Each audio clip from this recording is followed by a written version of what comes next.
Sony's ZV-1 series has been a great hit among many content creators for its versatility and ease of use. So much so to a point, it is a fantastic weapon to have for someone who captures video and a few photos then and there. This time around, they have unveiled a completely new camera for the ZV lineup, and while it does share similarities with the ZV-1, it does have a unique proposition in comparison to its brethren. This is the review on the all-new Sony ZV-1F here at the Adventures of Vesper. Let's not waste any time and get right into it.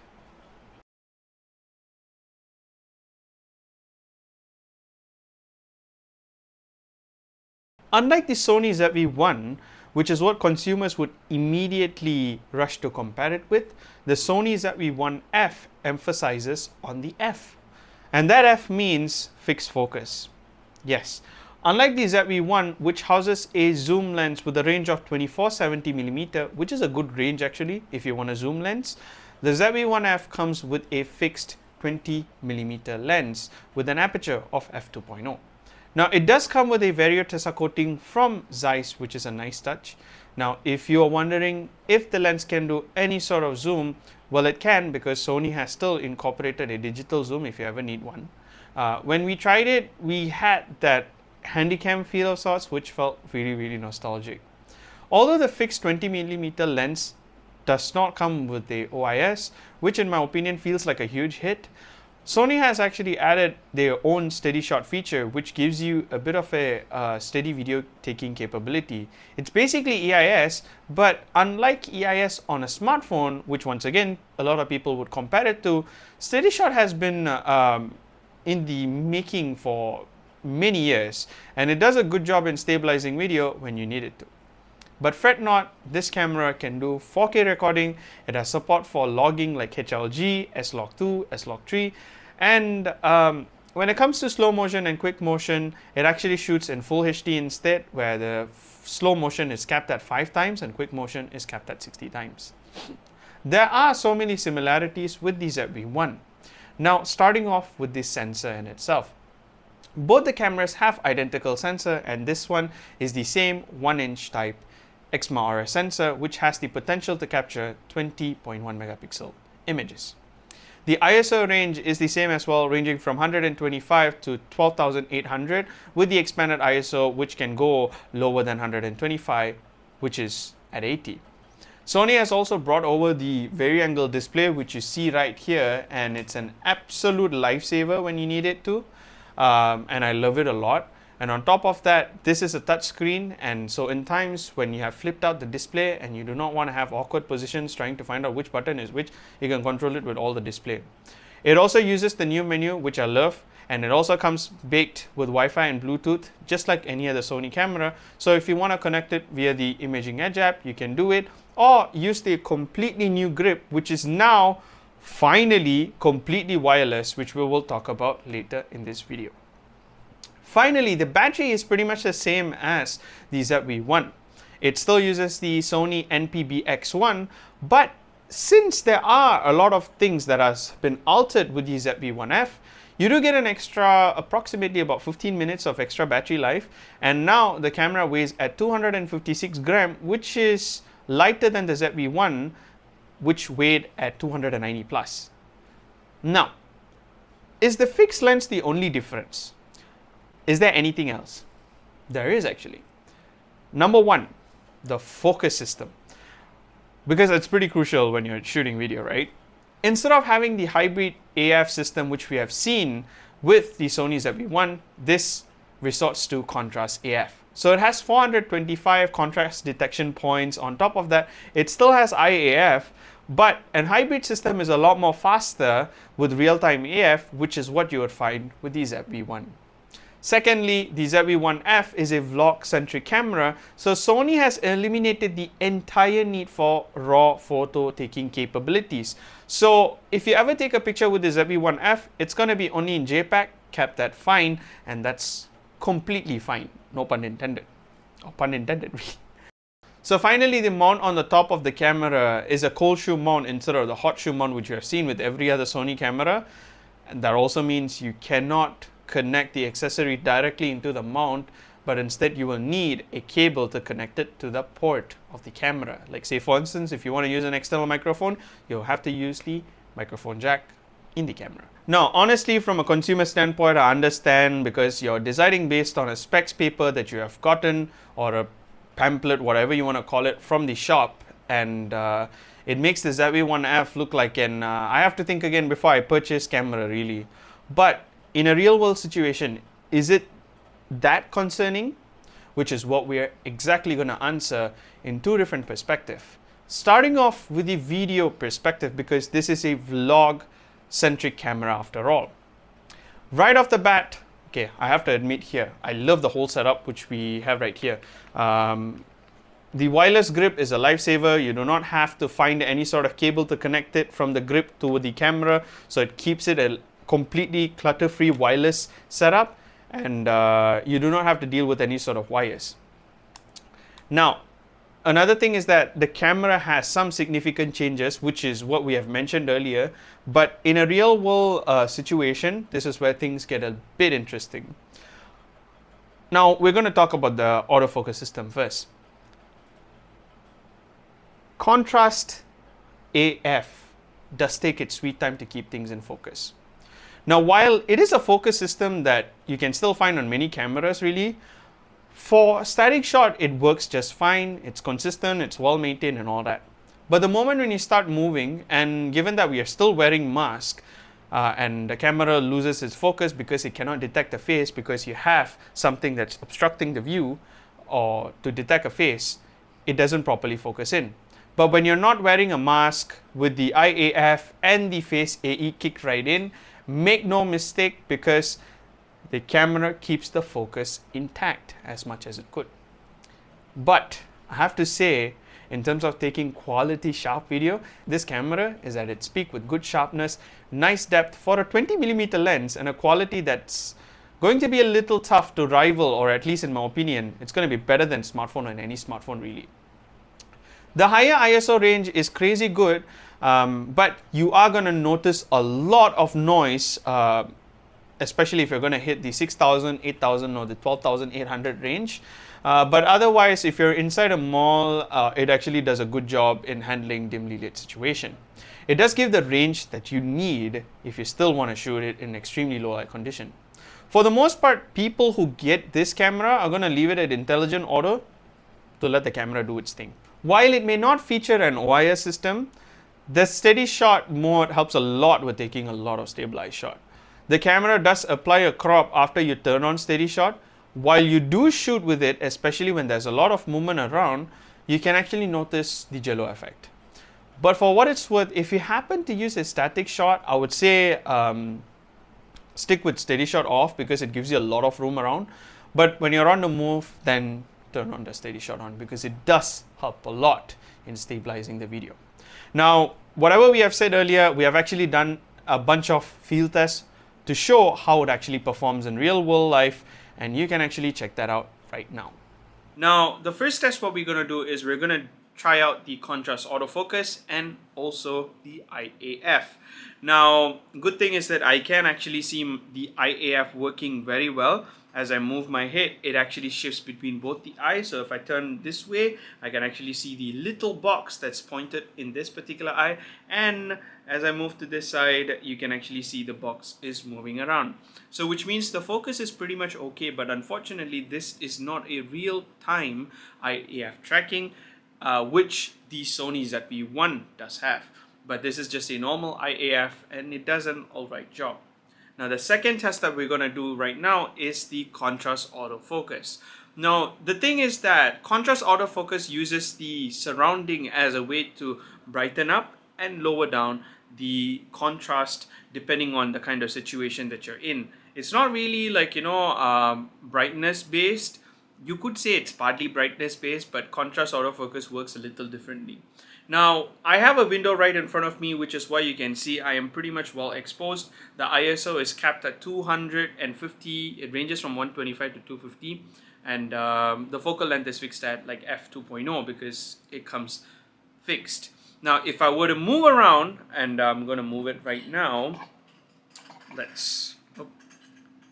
So if I were to move right now, I'm going to move towards the area where the light is more stronger. You can already see there is a stronger or a higher exposure going on, and now it suddenly goes back to making sure that it controls the ISO, but unfortunately it actually loses out on capturing my face. And now when it really does, it cranks up the contrast to make sure that I'm visible, but if I were to move it around, it tries its best to make sure it balances out as much as it can. This is actually I wouldn't say it's a problem, but contrast autofocus are a challenge to use because contrast autofocus, they take time to adapt to things. It's not as fast as your face detection autofocus because the ZV-1 does have a face detection autofocus built right into the camera, whereas this one uses a contrast autofocus. While it may take a little bit of a slower time to adapt to situation, it still does a good job. But make sure you have proper lighting or just get those portable lights wherever you go so that you do not have issues with lighting in general, really. So this is basically a quick contrast autofocus test for you guys and the IAF. Now next what we're going to do is we're going to show you guys what SteadyShot does to the camera, because this camera comes with no OIS built right in. So the only way to stabilize a footage is with the help of SteadyShot. So let's try that out now. So right now we're going to do the ZV-1F SteadyShot test. Now one without the SteadyShot turned on and the other one with the SteadyShot turned on, so that you guys can tell how the difference is like.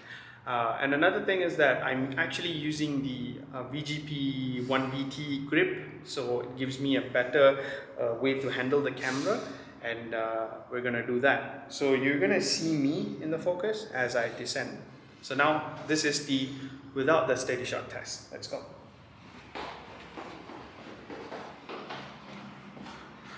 You can see the CAF doing its thing. Switch from IAF to face focus. Now you can see my face has brightened up. And there we go.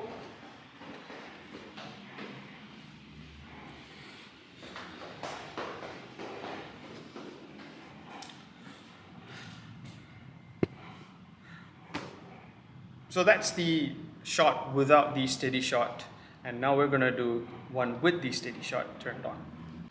So right now I've turned on the SteadyShot with the ZV-1F, and now you're gonna see what it does with the SteadyShot turned on. So let's go. CAF doing its thing.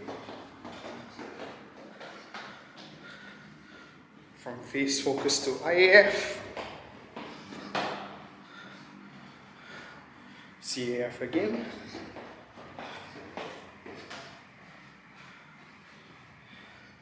And back to the IAF. So again, that's with the SteadyShot turned on. Now the third test that we're going to do is we're going to test the microphone. Now I am actually using the microphone built right into the ZV-1F. I do not have any external microphones attached, but I do have the dead cat that comes included with the box attached to the microphone. Now this is how I sound, and I've set the sensitivity to about 15 or 16 so that I do not sound too noisy or it doesn't capture too much of my noise around. But this is exactly how I sound. Now if I were to go into the settings and then turn on the wind cancellation, this is how I'm going to sound. So with the wind noise cancellation, this is exactly how I sound, and I do have the air purifier ramped up at the maximum, and I do have a fan that's running and an air conditioner turned on. So this is how the wind noise reduction happens, and this is how I sound. Now let's do a third test where I remove the dead cat and see how it sounds. Now I have the dead cat right here with me, but the wind noise reduction is still turned on. So this is how I sound. Now let's turn off the wind noise reduction. So now the wind noise reduction is turned off. I've removed the dead cat, and this is how I sound. Obviously there should be more noise around, and it should capture more noise in general, because this is how exactly a microphone works. But otherwise, let me know down in the comment section below which particular sound quality from the microphone of the ZV-1F you prefer. Now let's move on to the fourth test. Now, one of the things that you could do with the ZV-1F is use this device right here. Now, this is the included controller, and this is the brand new controller. It's the GP-VP-T2BT. That's a lot of words right there, but what is important is that BT at the end of the box, because now you do not have to attach any sort of USB Type B or Type C cable, but instead it connects via Bluetooth. As of right now, it's actually connected to Bluetooth with the ZV-1F. So if I were to actually, like, press this button, it would stop recording. I could switch to photo mode, and then I can set a custom button, and then this is the zoom button, which I can actually control right now. So you can see it zooming in, and you can see it zooming out.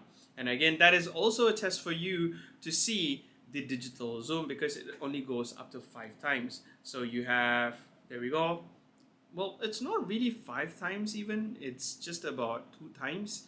But so yeah, so you have 1, 2, 3. Yep, there we go. So it zooms in, zooms out. So it has a bit of a handycam or a video camcorder feel to it, but hey, at least including a zoom is still functional. And if you do want to zoom in certain situation, especially if you're doing a foot shot or whatever, then yeah, it's gonna be helpful. And yeah, you do not really need to attach to the camera, so sometimes if you just want to use it as a remote, it works, and I actually love it for that. But yeah, it's good to know. And also at the same time, this particular mount right here, let me do some influencer like shot. Okay, there we go. So if you were to see this mount, say for instance if the camera is actually facing towards you where the controls are located, but you do want to switch it around, what you can do is there's a button right here that allows you to turn the head around however you want. So once you mount it to the other side, you can actually now have the camera facing away from you, so which means you can capture the video all around. So that's a very nice thing to have. And yeah, and I do love having the vari-angle display.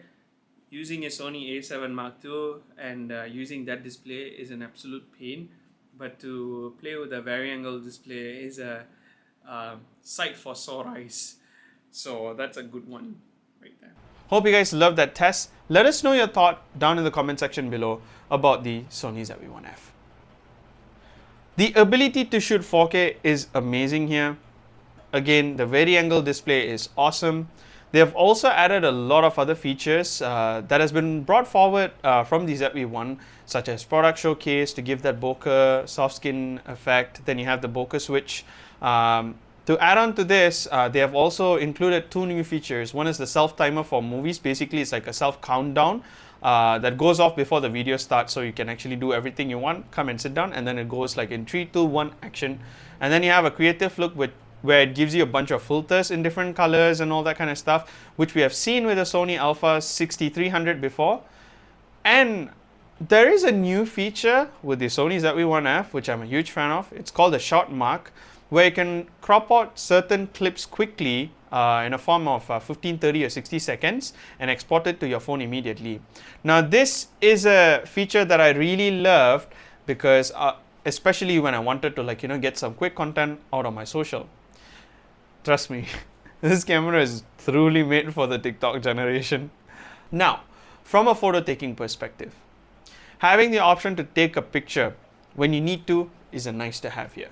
And I'm extremely glad Sony did not do anything out of the blue and eliminate the entire ability to take pictures. Moments when I do need to take pictures, a quick one at that, pictures have turned out great. Since it's a fixed lens, it becomes a great camera to shoot like street photography like kind of images or landscape.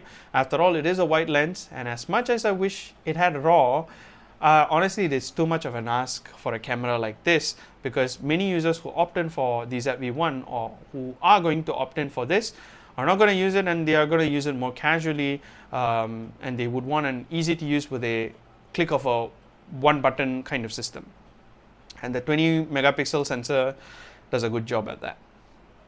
To be honest, right, the limited photo taking capability doesn't even bother me a lot, as it's pretty acceptable for a camera of this caliber. Even SteadyShot is completely fine. It works great. The lack of OIS doesn't bother me a lot. But the one thing that I do wish like Sony added to the ZV-1F is definitely the hybrid AF system from the ZV-1, which would have definitely saved a little bit more time.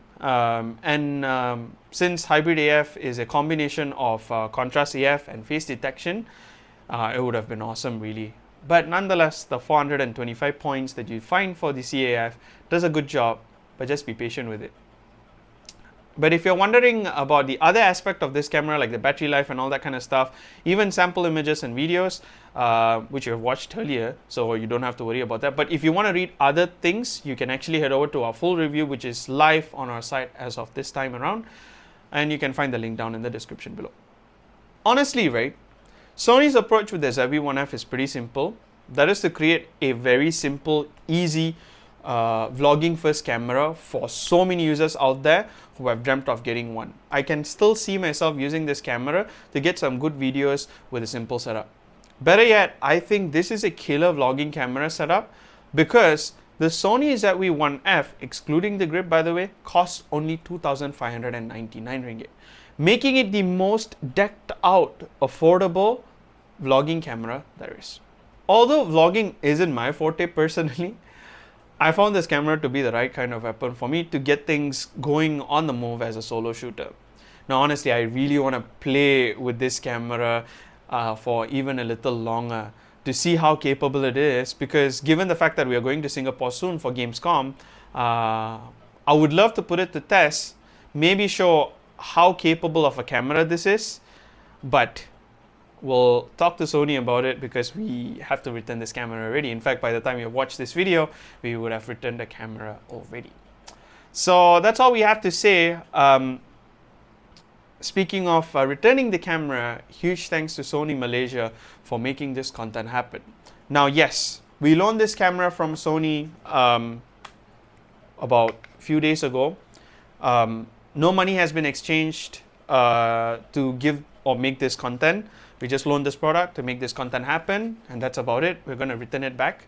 And Sony is watching the video for the very first time, as you guys are. So this is an honest opinion down from the bottom of my heart. That's basically it. Thank you so much for watching this video. I'm going to try to see if I can actually request for the camera again to put give you guys a better test on how exactly the Sony ZV-1F works, and maybe use it as my daily camera during my trip in Singapore, but that's a long shot. We'll see how that one goes. But anyways, if you want to check out any other videos, you know what to do. I'm not going to ask you guys to do whatever again, but we will catch you guys in another video. Until then, this is Prithviraj signing off. Take care, and I'll see you guys real soon. Bye.